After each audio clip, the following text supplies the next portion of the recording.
All the laws we've discussed in this course need to be enforced because without enforcement, no one would comply with the laws. But compliance with environmental laws costs money. Compliance can also be complicated and require lawyers to interpret the law.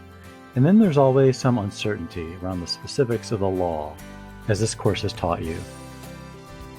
Enforcement of environmental laws is difficult because of the sheer number of laws and companies required to comply with them. Also, we have to recognize that some laws are just poorly designed in terms of making enforcement easy. So, what does environmental enforcement mean? It's an official action to compel compliance with pollution control laws. There are a variety of tools to accomplish this: notices of violation, compliance orders, fines, and imprisonment. We'll cover these in greater detail in one of the modules below. There's another side to enforcement. It's referred to as compliance assurance. This refers to ways to encourage entities to comply with the laws without resorting to enforcement actions. The tools here include self-reporting and self-audits, which if followed carefully may result in no enforcement or mitigation of a violation. There are 4 types of enforcement actions: administrative, civil, criminal, and finally citizen suits. We'll cover all 4 in greater detail in one of the modules below. Keep in mind trials are expensive and time-consuming, and there's great uncertainty as you hand over the reins to a judge and jury.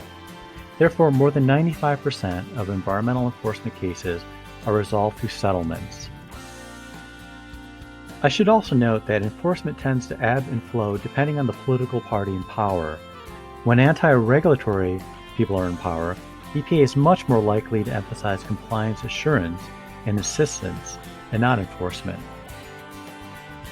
Environmental settlements are mostly handled at the EPA administrative level in front of an EPA administrative law judge. The Office of Administrative Law Judges is an independent office in EPA. The administrative law judges conduct hearings and render decisions in proceedings between the EPA and others that are or alleged to be regulated under environmental laws. Administrative law judges preside in enforcement and permit proceedings in accordance with the Administrative Procedure Act. Most enforcement actions initiated by the EPA are for the assessment of civil penalties. The processes are simpler, but the penalties are less stringent. Decisions issued by the administrative law judges are subject to review by EPA's Environmental Appeals Board. An administrative law judge's initial decision, which is dispositive of all the issues in a proceeding, becomes the final order of the EPA within 45 days after service upon the parties, unless a party appeals to the Environmental Appeals Board. If EPA imposes an administrative order after proper notice and comment and opportunity for hearing, if the action is not implemented, then EPA can seek enforcement in a court. Of course, and a defendant can appeal to a court as well, but the issue must be ripe for judicial review and the defendant must have standing.